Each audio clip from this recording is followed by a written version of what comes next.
Hello and welcome to Mark's second-hand TT bike upgrade. Now, as a bit of a recap, I bought this bike for just £400 on eBay. It's the Boardman Team TT. It's a relatively basic bike, but it does work, and it works pretty well. You might have seen Sam and myself already putting this bike through its paces as we pitted it against my lovely Canyon Speed Max, and the results from that were really quite surprising actually. So if you haven't already watched that video, then I certainly recommend you do that, and I'm going to drop the link for that video in the description just down below. However, riding this bike around for the day did leave me wondering how much more it had to give with the odd tweak and upgrade. Now I'm going to be very honest and admit that it was a pretty uncomfortable ride, so I certainly want to do something about that and improve its comfort. But also, I wonder how much room there is or how much improvement there is to be had in terms of its performance. Now, obviously, bought this bike for just £400, so I want to continue on that theme of trying to upgrade this bike on a budget. At least I'm going to try to, as best as possible. So, what would you guys suggest? Would you upgrade the Aero Bars? If so, with what? Let me know in the comment section just down below, and perhaps I might look at doing some of them in the future. But for now, here's what I've decided to do.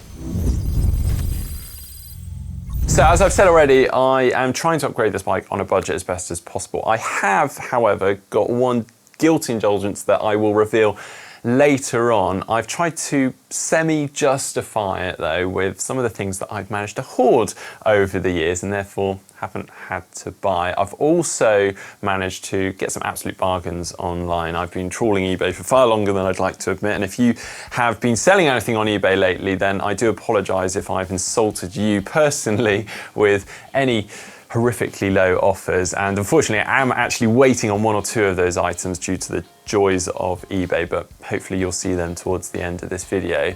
I would now though like to run through very quickly on just the bike as a whole and run through some of the bits of note and things that I would ideally like to upgrade. So starting with the frame, well, I can't really do much to that. That is the foundation of the bike. I could look at doing a respray, quite a expensive thing to do unless I did an absolute bodge job myself. So that's going to stay as it is, but maybe something for the future. The group set, well, we've got a very basic Sram Apex 10-speed mechanical group set. I would really like to make that 11-speed if possible, just to give me a little bit more range with the gears. I think it's going to have to stay mechanical though. I'm not sure my budget's going to quite extend to an electronic group set. And then for the chain rings, well, they're not too bad really. It's a 53-39 ratio, but I do like my dinner plate big ring, so I reckon I can do better than that. The wheels, well, they're not too bad really as a set of training wheels, so certainly keep them for that. But if I'm really serious about going fast with this bike, then they're going to need changing. On that, we've actually got some 23mm tyres. I mean, are we, stuck in the 90s? They're going to get changed. Saddle, well, previously it had an older sort of ISM saddle on there, which personally I just don't really get on with. They're just too big and bulky for me, so I've swapped that out and nabbed one of the Italia Watt saddles off one of my other bikes, which I really like. And then finally, the big conundrum was the Aero Bars. I mean, it's a pretty big thing to upgrade, so do I even bother? But having ridden this bike already, it was so uncomfortable, particularly through the Aero Bars, and there's so little adjustment in there, so I think they're going to have to get changed. So let's have a look through what I have managed to pull together. So let's start with trying to make this bad boy an 11 speed, and well, currently this has got Sram group set on there, and I did want to try and stick with Sram because I'm a bit of a Sram fan really, but unfortunately I just couldn't seem to pick up any bargains with Sram components, whereas I could with Shimano. So I managed to pick up these Shimano Shifters for £15, 11-speed shifters, and guess what? They're Dura Ace. These should retail for £90, so I think we're off to a pretty good start.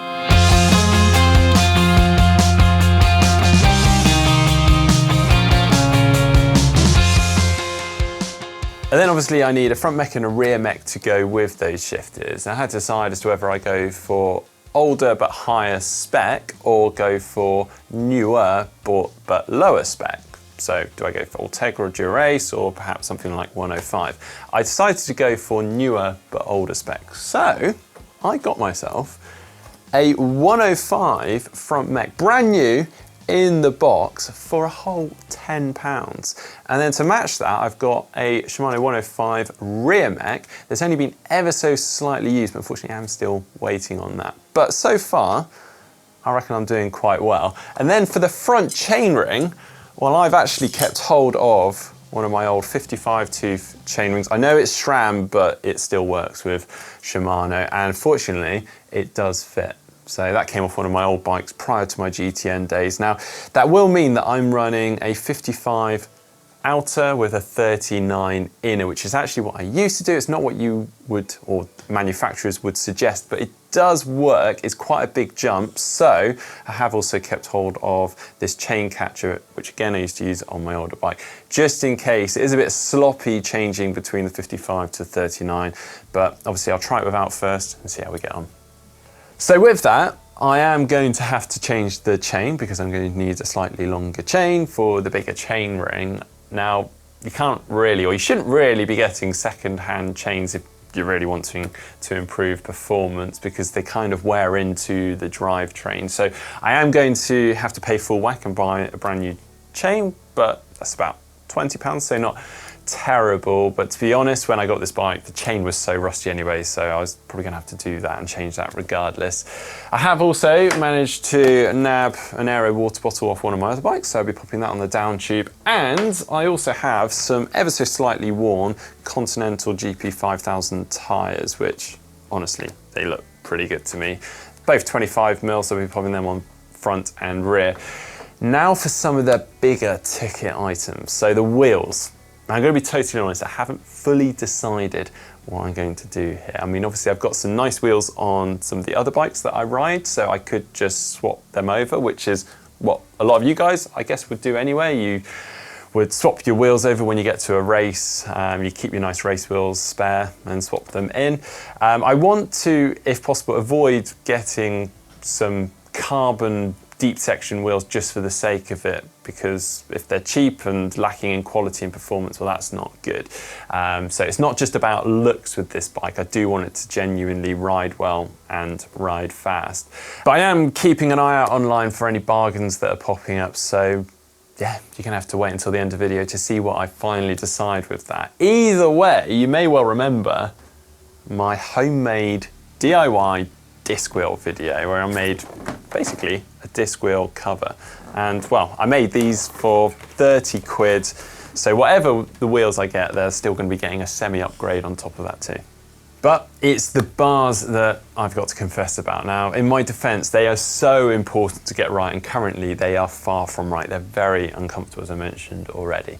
So let me introduce to you the Profile Design Area Ultimate Aero Bars. Now, we actually featured these on the channel a few years ago, and I remember at the time thinking they were seriously cool. So when I saw these pop up online, I had to inquire. Now, I did actually hold off for a while just because obviously they were quite a lot of money. So much so that I realized they'd been up long enough that I could try and barter the price down. So I managed to get these for around £150, which is just a fraction of the retail price for these. Now, they are fully carbon base bar, carbon aero bars, a ton of adjustability in them.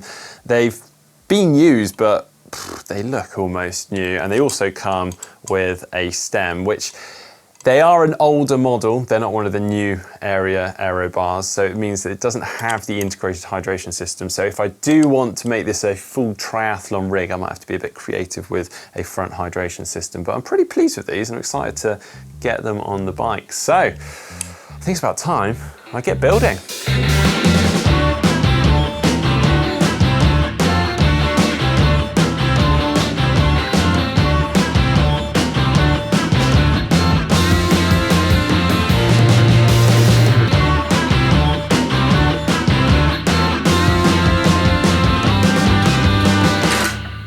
Okay, that's the bike stripped down and nicely cleaned up. Now, time to get the parts on.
Okay. You see it's not going too well right now. The joys of internal cabling, and it didn't have any guides in the frame, has set me back a little bit. I've had to since remove the crankset, the bottom bracket that I previously installed. I've been playing around with the Park Tool wireless cable guides, which have saved me massively, but I was trying my hardest not to take the crankset off. So anyway, had to do that, so I've gone back a couple of stages to hopefully go forward a few, so onwards.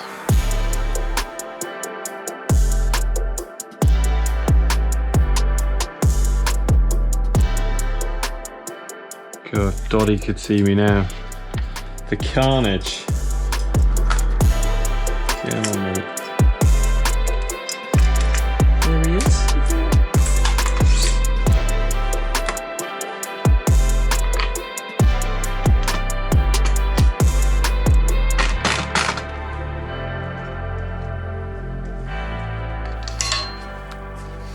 Yes!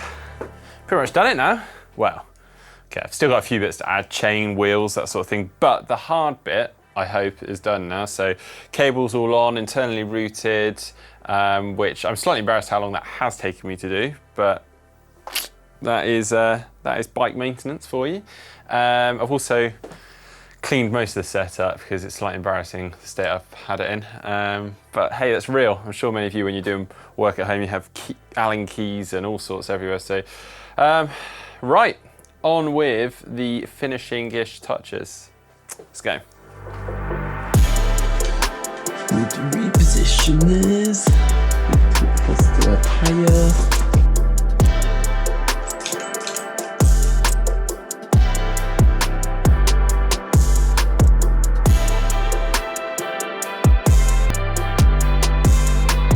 Oh yeah, I'm pretty pleased with this thing.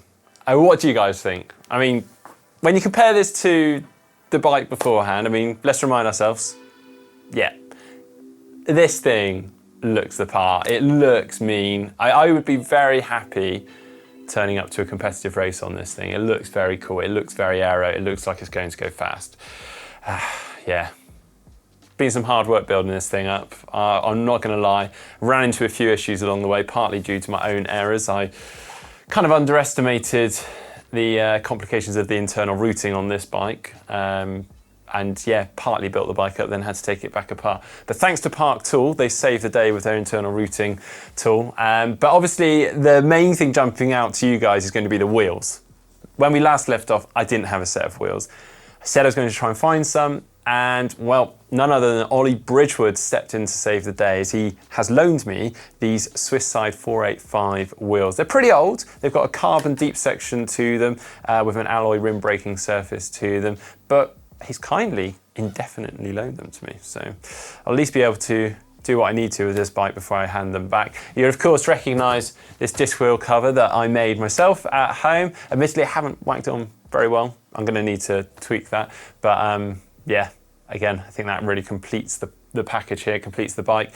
A few other things on this bike that I didn't really mention beforehand. The bearings, the bottom bracket, etc. I hadn't really taken those into account or bought anything for them, purely because everything feels pretty good anyway. I was obviously slightly concerned that I might unearth some issues as I started to take parts off, but fortunately that wasn't the case. So, all good there. Only issue I have got is these chainring bolts.